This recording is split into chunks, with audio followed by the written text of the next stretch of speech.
அனைவருக்கும் வணக்கம். பாட்னி ரிலேட்டடா நடந்த காம்படிட்டிவ் எக்ஸாம்ஸ்ல கேட்ட கொஸ்டின் பேப்பர்ஸ் தான் ஒவ்வொரு வீடியோவா அப்டேட் பண்ணிட்டுருக்கோம். நீங்க வந்து பிஜிடிஆர்பி அல்லது யூஜிடிஆர்பி அல்லது பாட்னி ரிலேட்டடா ஏதாவது காம்படிட்டிவ் எக்ஸாம்ஸ் வந்து எழுத நினைச்சீங்க, எழுத போறீங்க அப்படின்னா, இந்த கொஸ்டின் பேப்பர்ஸ் வந்து யூஸ் பண்ணி பார்த்துங்க. இதில இருக்கிறது எல்லாமே ரொம்ப ரொம்ப முக்கியமான கொஸ்டின்ஸ் தான். பேசிக் லெவல்லேருந்து ஹை லெவல் திங்கிங் கொஸ்டின் வரைக்கும் என்ன பண்ணியிருப்பாங்கன்னா கேட்டிருப்பாங்க. முக்கியமா ஒவ்வொரு ஆப்ஷனுக்கும் எனக்கு தெரிஞ்ச அளவுக்கு எக்ஸ்ப்ளனேஷன் குடுத்துட்ருக்கேன். நீங்க கொஸ்டின் பேப்பர்ஸ் வந்து உங்களுக்கு அவைலபிளா கையில இருந்துச்சு, பிரிண்ட் அவுட் போட்டு வச்சிருந்தீங்கன்னா, இது எல்லாமே என்ன பண்ணி வச்சுங்க, எழுதி வச்சுங்க. ஸோ அதுக்கு முன்னாடி நம்ம சேனல் சப்ஸ்கிரைப் பண்ணாம தான் சப்ஸ்கிரைப் பண்ணுறேங்க. ஒரு லைக் பண்ணிடுங்க. உங்களுக்கு ஏதாவது டவுட்னா கமெண்ட் பண்ணுங்க. அதுக்கு எக்ஸ்ப்ளனேஷன் கொடுக்க நம்ம வந்து வீடியோ அடுத்தடுத்து அப்டேட் பண்ணுவோம். ஸோ ஆல்ரெடி 160 கொஸ்டின்ஸ் வந்து பார்த்தாச்சு. பேலன்ஸ் இருக்கக்கூடிய கொஸ்டின்ஸ் இது வந்து பார்ப்போம். அதில் ஃபஸ்ட்டு பாருங்கள். Presence of cortical vascular bundle is the characteristic features of the family. புறணி சாரேற்ற கற்றைகள் பொதுவாக இந்த தாவர குடும்பங்களில் காணப்படுகிறது. ஸோ இதுக்கான ஆன்சர்ஸ் வந்து பார்த்திங்கன்னா பெகோனசி, இதுதான் இதுக்கான answers. Next, the deviating method of normal secondary thickening are called. வழக்கமான மாறான இரண்டாம் நிலை வளர்ச்சி, அனாமலஸ் செகண்டரி க்ரோத். இது வந்து பிஜியில் இருக்கா, யூஜி சிலபஸில் இது வந்து நம்ம வந்து பார்க்கலாம். சரிங்களா, அனாமலஸ் செகண்டரி க்ரோத்னே படிப்போம். அதுக்கடுத்து கேப்சல்லா பர்சா பாஸ்டோரிஸ் என்ற தாவரத்தின் கருநிலை வளர்ச்சியை விளக்கி கூறியவர். டீல்டர்ஸ் ஆஃப் டெவலப்மெண்ட் ஆஃப் எம்ப்ரையன் கேப்சல்லா பர்சா பாஸ்டோரிஸ் யார் சொன்னாங்கன்னா ஹேன்ஸ்டீன் வந்து சொல்லியிருப்பார். அதை வந்து நோட் பண்ணி வச்சுங்க. அதுக்கடுத்து மகேஸ்வரி அப்படிங்கிறவங்க நம்ம வந்து எம்ப்ரியாலஜிஸ்ட் சொல்லுவோம், இந்தியன் எம்ப்ரியாலஜி அப்படின்னு சொல்லுவோம். அவங்க வந்து ஃபேமஸ் ஆனவங்க எம்ப்ரியாலஜிக்கு. சரிங்களா, அதே மாதிரி ஜோகன்சன் ஒருத்தர் வருவார், அதை வந்து நோட் பண்ணி வச்சுங்க. அதுக்கடுத்து தாவரத்தின் தடிமனுக்கு காரணமான ஆக்குத்திசுகள். The meristem are respond for the thickness. So thickness அப்படின்னு சொல்லி பார்த்தாலே நம்ம வந்து என்ன சொல்லலாம் அப்படின்னா லேட்ரல் மெரிஸ்டம் தான், பக்கவாட்டு ஆக்குத்திசு அப்படின்னு சொல்லி சொல்லுவோம். அதை வந்து நோட் பண்ணி வச்சுங்க. அதுக்கடுத்து find out the factor leading the secondary growth of the plant.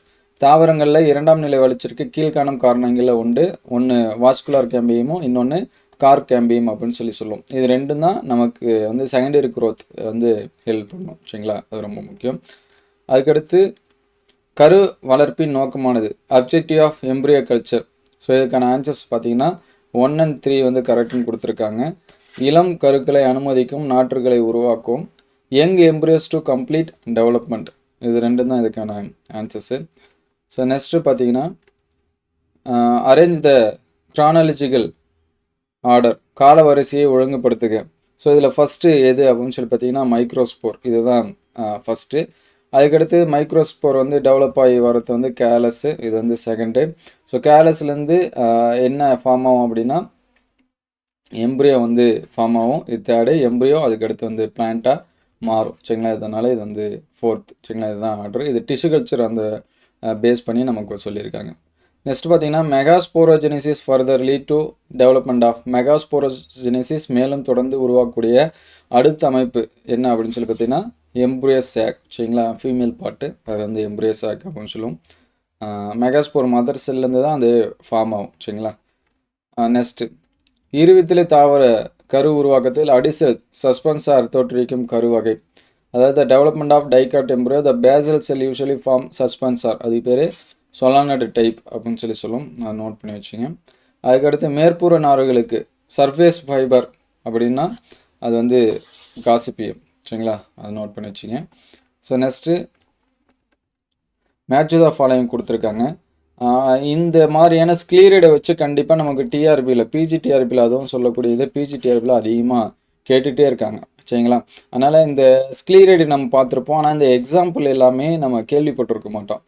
ஒரு சில எக்ஸாம் பார்த்துருப்போம், பைசம் சட்டையும் வந்து பார்த்துருப்போம், மீதி 3 ஆப்ஷனும் பார்த்துருக்க மாட்டோம்.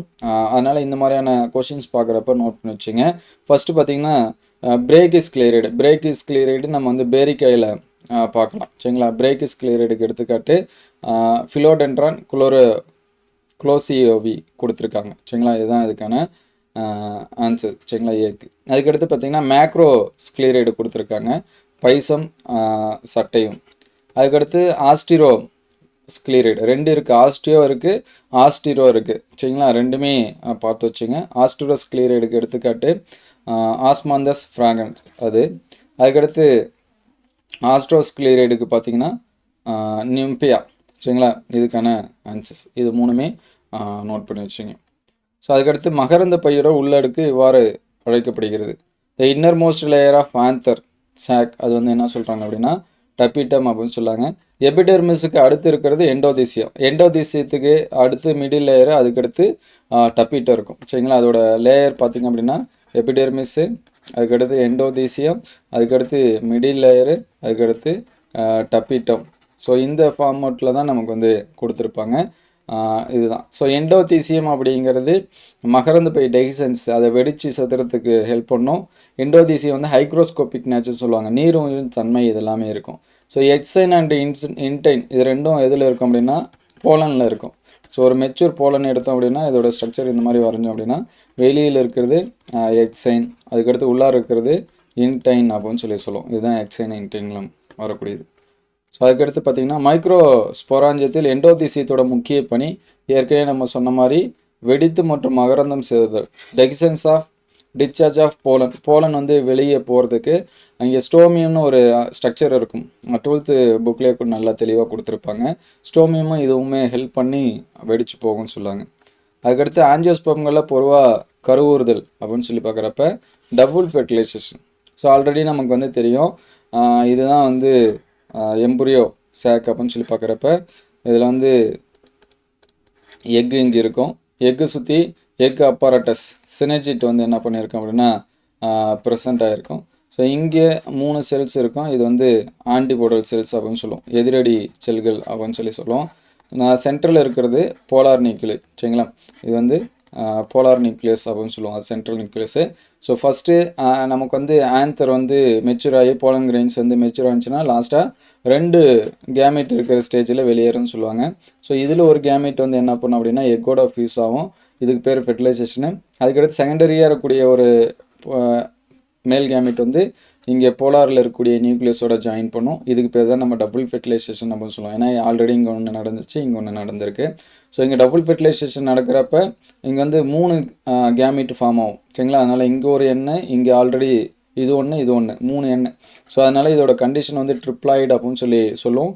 ஸோ இது வந்து என்ன ஃபார்ம் பண்ணும் அப்படின்னா எண்டோஸ்பெர்ம் டிஷ்யூ வந்து ஃபார்ம் பண்ணும், அதுக்கடுத்து அது எண்டோஸ்பெர்மாக டெவலப் ஆகும். சரிங்களா, இதுதான் அந்த டபுள் ஃபெர்டிலைசேஷனில் நடக்கூடியது.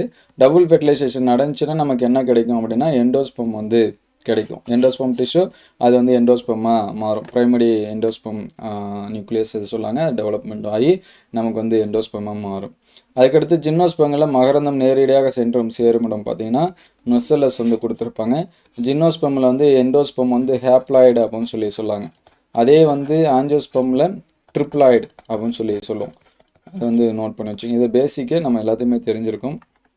அதுக்கடுத்து பார்த்தீங்கன்னா கருப்பைக்கு வெளியே உள்ள திசுக்களிலிருந்து கருக்கள் உருவாகுது. த embryo arise from the tissue living out side the embryo, அதுக்கு பேர் அட்வென்டிவ் எம்ப்ரியானி அப்படின்னு சொல்லுவோம். ஸோ வந்து நம்ம ஏற்கனவே சொல்லியிருக்கோம், அந்த பர்டிகுலர் ரீஜன்லேருந்து தான் என்ன வரணும் அப்படின்னா எம்ப்ரியோ ஃபார்ம் ஆகணும், அந்த எக்கோட ஃபியூஸ் ஆகி. எக்கை தாண்டி மற்றது இருக்கிறது ஆன்டிபோடல் செல்ஸ்லேருந்தோ நுசல்லஸ்லேருந்தோ அல்லது வேறு எதனாச்சும் செல்லேருந்து ஃபார்ம் ஆச்சு அப்படின்னா அதுக்கு பேர் அட்வென்டிவ் எம்ப்ரியானின்னு சொல்லுவோம், அல்லது அட்வென்டிவ் பாலி எம்ப்ரியானி அப்படின்னு சொல்லுவோம். ஏன்னா பாலி எம்ப்ரியானியாக தெரியும். சரிங்களா, ஒரு கருவுக்கு மேலே இருந்துச்சு அப்படின்னா அதுக்கு பேர் தான் என்ன சொல்லுவோம், பாலி எம்ப்ரியானி அப்படின்னு சொல்லுவோம். ஸோ கருவுரா கனிகளில் முதல்ல பூக்குந்தாரங்களை கண்டு வச்சுரு ரோசன்பெர்க்கு. ஸோ கருவுரா கனிகளில் என்ன இருக்காது அப்படின்னா சீடு வந்து இருக்காது. சரிங்களா, ஆப்சண்டாக இருக்கும். அதுக்கடுத்து பருப்பு வகையில் வேர் முடிச்சுகளோட கூட்டுயிர் முறையில் வாழக்கூடிய மிகவும் பிரபலமான நன்கு அறிக்கப்பட்ட பாக்டீரியம் அப்படின்னா ரைசோபியம். சரிங்களா, ஃபார்ம் சிம்பேட்டிக் ரிலேஷன் ரூட் நாடு லெகும் பிளான்ட்னாவே நம்ம ரைசோபியம் வந்துடும். ஸோ அதுக்கடுத்து பார்த்தீங்கன்னா இன் செல்லுலார் எண்டோஸ்பெர்ம் செல்வார் formation occur first mitosis. So இங்கே வந்து நம்ம வந்து எண்டோஸ்பெர்ம் வந்து நிறையா ஒரு 3 டைப்புக்கு மேலே கொடுத்துருப்பாங்க. Nuclear endosperm, cellular endosperm, ஹீலோபியல் endosperm, இந்த மாதிரி இருக்கும். செல்லுலார் எண்டோஸ்பெர்ம் அப்படின்னா ஒவ்வொரு செல் டிவிஷன் அப்பையும் அந்த செல்வால் வந்து என்ன பண்ணும், ஃபார்ம் ஆகும், அதுக்கு பேர் செல்லுலார் எண்டோஸ்பெர்ம் சொல்லுவோம். அதே வந்து நியூக்ளியர் எண்டோஸ்பெர்மில் பார்த்தீங்கன்னா வெறும் அந்த நியூக்ளியஸ் மட்டும் தனித்தனியாகவே இருக்கும். சரிங்களா, அது வந்து நியூக்ளியர் எண்டோஸ்பெர்ம் சொல்லுவோம். அதே வந்து ஹீலோபியல் எண்டோஸ்பெர்ம் அப்படின்னு சொல்லி பார்க்குறப்ப பாதி இதில் செல்வால் ஃபார்ம் ஆகிருக்கும். சரிங்களா, அந்த செல் சோர் வந்து ஃபார்ம் ஆகிருக்கும், பாதி இதில் ஃபார்ம் ஆகாமல் இருக்கும். அந்த மாதிரி இருந்துச்சுன்னா அதுக்கு பேர் ஹீலோபியல் எண்டோஸ்பெர்ம் அப்படின்னு சொல்லி சொல்லும். அதுக்கடுத்து பார்த்தீங்கன்னா கீழ்கண்டவற்றை பொருத்தி அதன் சரியான வரிசையை தேர்ந்தெடுக்க அப்படின்னு சொல்லி கொடுத்துருக்காங்க. எப்படி எல்லாமே அந்த போலன் வந்து வெடித்து சிதறும். ஸோ ஆசிமம் துளசி வந்து பார்த்திங்கன்னா குறுக்கு வெடிப்பு கொடுத்துருக்காங்க. டேட்ராமெட்டல் அது வந்து பார்த்திங்கன்னா வால்வுலார் வெடிப்பு வந்து கொடுத்துருக்காங்க. அதுக்கடுத்து சொலானம் பார்த்திங்கன்னா ஏபிகல் போஸ் நுனித்துளைகள் மூலிமா வெடிக்கும்னு சொல்லியிருக்காங்க. அதுக்கடுத்து சின்னமாமம் பார்த்திங்கன்னா இது வந்து டேட்ரா வந்து லாங்கிடியூடனல். ஸோ இதுக்கு தான் வந்து வால்வுலார், சொலானம் வந்து வால்வுலார் கொடுத்துருக்காங்க. அதை வந்து மாற்றி சொல்லிட்டேன். ஆசிமத்துக்கு வந்து பார்த்தீங்கன்னா குறுக்கு வெடிப்பு, அதுக்கடுத்து டேட்ராவுக்கு வந்து லாங்கிடியூடனல், அதுக்கடுத்து சொலானம் வந்து ஏபிக்கல் போஸு, சின்னமாமம் வந்து பார்த்தீங்கன்னா வால்வுலார். இதுதான் அதுக்கான ஆன்சர்ஸு. ஸோ நெக்ஸ்ட்டு இந்த டேஷ் என்பது தரைமட்டத்திற்கு கீழே உருவாக்கப்படும் தோட்டம். இது வந்து ஹார்டிகல்ச்சரில் லெசன் வரும். பிஜினா இருக்காது, யூஜி சிலபஸில் நமக்கு இருக்கும். சங்கன் கார்டன், தாழ்விட தோட்டம் அப்படின்னு சொல்லிட்டு. அதுக்கடுத்து primary purpose of botanical garden, தாவரியல் பூங்காவோட முதன்மை நோக்கம் பார்த்தீங்கன்னா to conserve and display wide variety of plant. அதுதான் ஸ்டடி பர்பஸ்ஸு. இது எல்லாத்துக்குமே நமக்கு வந்து கொடுப்பாங்க. அதுக்கடுத்து a collection of small plant growing in transparent sealed containers are called. So கண்ணாடி தாவர பேனகம், டெராரியம் அப்படின்னு சொல்லுவோம். அதுதான் அதுக்கான answer. Algae used for sewage treatment, கழிவு நீர் சுத்திகரிப்பில் பயன்படுத்தக்கூடிய ஆல்கே எது அப்படின்னா குளோரெல்லா. அதான் அதுக்கான ஆன்சரு. அதுக்கடுத்து national horticulture mission was launch 2005 to 6, தேசிய தோட்டக்கலையின் குறிக்கோள் பணி. அதுக்கடுத்து தோட்டக்கலைத்துறை மூலம் எதை கற்றுக்கொள்ளலாம் அப்படின்னா பழங்கள், காய்கறிகள், பூக்கள் அதை வளர்க்குறத பற்றி நம்ம வந்து தெரிஞ்சுக்கலாம். அதுக்கடுத்து பின்னொன்றுள் மிதமான பழ வகை, டெம்பரேட் ஃப்ரூட் அப்படின்னு சொல்லுவோம். அது எது அப்படின்னா ஆப்பிள். அதான் அதுக்கான ஆன்சரு. அதுக்கடுத்து the spices which are planted on large scale, பெரிய பரப்பளவில் பயிரிடப்படும் நறுமணப் பொருட்களை விவசாய நறுமணப் பொருட்கள், அக்ரோனாமிக் ஸ்பைசஸ் அப்படின்னு சொல்லுவோம். அதுக்கடுத்து வேர்க்கலோட பிறப்பிடம், இது வந்து பிஜிடிஆர்பியில் கேட்டிருக்காங்க. இந்த கொஸ்டின் வந்து பிஜிடிஆர்பியில் கேட்டிருக்காங்க, 2017 கேட்டாங்க. 13 கொஸ்டினில் இருக்குது. வேர்க்கலோட பிறப்பிடம் பிரேசில் சொல்லுவோம். நம்ம ஸ்கூல் புக்கில் பெரு அண்டு பிரேசில் கொடுத்துருப்பாங்க. தழை உரையிடலின் முக்கிய குறிக்கோளை ஒன்று மண்ணில் உள்ள தழைச்சத்தை உயர்த்த உதவும். என்ன அப்படின்னு சொல்லி பார்த்தீங்கன்னா நைட்ரஜன் நமக்கு வந்து இன்க்ரீஸ் பண்ணும். அதுக்கடுத்து polyembryony commonly seen which of the following, orange fruit, mostly citrus ஃப்ரூட்டில் நம்ம பாலியம் பிரியாணியை பார்க்கலாம், சிட்ரஸ் ஃபேமிலியில் பார்க்கலாம்னு சொல்லுவாங்க. ஸோ இங்கே இருக்கிற ஃபேமிலியில் ஆரஞ்சு தான் சிட்ரஸ் ஃபேமிலியில் வருது. அதுக்கடுத்து நுண்பெருக்க தொழில்நுட்ப முறையினால் ஒரு நோயுற்ற தாவரத்திலிருந்து வைரஸ் அற்ற வளமான தாவரங்கள் பெறுவதற்கு நோயுற்ற தாவரத்தின் எந்த பகுதி பயன்படுத்தப்படுகிறது? ஸோ மோஸ்ட்லி பார்த்தீங்கன்னா ஏபிக்கல் அல்லது ஆக்சிலரி கொடுத்துருக்காங்க. ஏபிக்கலும் and axillary meristem. So meristematic திஸில் அதிகமாக நுனி ஆக்கு திசை தான் என்ன பண்ணுவாங்க அப்படின்னா பயன்படுத்துவாங்க. சரிங்களா, தண்டு நுனி இதெல்லாமே. அதுக்கடுத்து கீழ்கண்டவற்றில் செயற்கை தேர்வு முறையோட முக்கிய வகை. ஸோ பிளான்ட் ப்ரீடிங்கில் இதில் வரும் mass selection, pure line selection, clonal selection. So clonal selection அப்படின்னா ஏசெக்சுவல் ரிப்ரொடக்ஷன் மூலயமா பண்ணக்கூடியது. சரிங்களா, நம்ம வந்து ஸ்டெம் வெஜிடேட்டிவ் ரிப்ரொடக்ஷன் சொல்லுவோம். ஸ்டெம்மு, லீஃப், ரூட்டு இதெல்லாமே பண்ணக்கூடியது குளோனல் செலெக்ஷன் வரும். பியூர் லைன் செலெக்ஷன் அப்படின்னா தொடர்ந்து அந்த செல் பாலினேஷன் பண்ண அதுக்கு பேர் பியூர் லைன் செலெக்ஷன் சொல்லுவாங்க. மாஸ் செலெக்ஷன் அப்படின்னா மார்ஃபாலஜிக்கல் கேரக்டர் வச்சு அந்த செலக்ட் பண்ணுறது, அது வந்து மாஸ் செலெக்ஷனில் வரும். இது மூணும் பார்த்துங்க. ஸோ அதுக்கடுத்து பார்த்தீங்கன்னா கனிமங்கள், வைட்டமின்கள், புரதங்கள் நிறைந்த தாவரங்களை பெருக்கம் செய்யும் முறை பயோஃபோர்டிஃபிகேஷன், உயிர் வழி ஊட்டம் அப்படின்னு சொல்லி சொல்லுவோம். அதுக்கடுத்து fusion of complete protoplast from one species to another species is called. ஒரு சிற்றினத்தில் இருக்கும் புரோட்டோபிளாஸ்ட்டு வேறொரு சிற்றினத்தில் இருக்கும் புரோட்டோபிளாஸ்டோட இணையறதுக்கு பேர் என்ன சொல்லுவாங்கன்னா சைப்ரிட் அப்படின்னு சொல்லி சொல்லுவாங்க. சைப்ரிட் பற்றி நல்லா படிச்சுங்க. அதுக்கடுத்து தெரிவு செய்யப்பட்ட உயர் ரக பொருளாதார பயன் தரும் பயிர்களை உருவாக்கும் முறைக்கு பேர் ஹைப்ரிடைசேஷன், கலப்புறுத்தம் அப்படின்னு சொல்லுவோம். ஸோ கோதுமை தண்டில் கருப்பு துருநோய், பிளாக் ஸ்டெம் ரஸ்ட் வீட்டில் ஏற்படக்கூடியது பக்சினியா ஃபக்சினியா பற்றி கொஷின் கேட்காம இருக்கவே இருக்க மாட்டாங்க. யூஜிடிஆர்பியை பொறுத்த வரைக்கும் அதிகமாக கொஷின் இருக்கும். ஈவன் பிஜிலையுமே இருக்கும் சரிங்களா. அதாவது பிளான்ட் பேத்தாலஜின்னு வந்துச்சுன்னு வீட்டுன்னு வந்துச்சுன்னா வீட்டை பற்றி கண்டிப்பாக கொஷின் இருக்கும். வீட்டுன்னு வந்தாலே நமக்கு ஃபக்சினியா வந்துடும். அதுக்கடுத்து the mode of spreading little leaf of brinjal, இது வந்து கத்திரி சிற்றில் நோய் டேஷ் மூலம் பரவுது, வெக்டார் மூலயமா. அதுக்கடுத்து கீழ்கண்டவற்றுள் எந்த நோய் கரும்பை தாக்குவதில்லை? Wilt disease. மற்றது எல்லாமே வரும். Red rot, white smut, ring spot. அதிகமாக நம்ம ரெட் ராட் வந்து பார்க்கலாம் சரிங்களா. இதில் வராது வந்து wilt disease. And last final question பார்த்தீங்கன்னா மல்லிகை செடி இதன் மூலம் பெருக்கம் செய்யப்படுகிறது.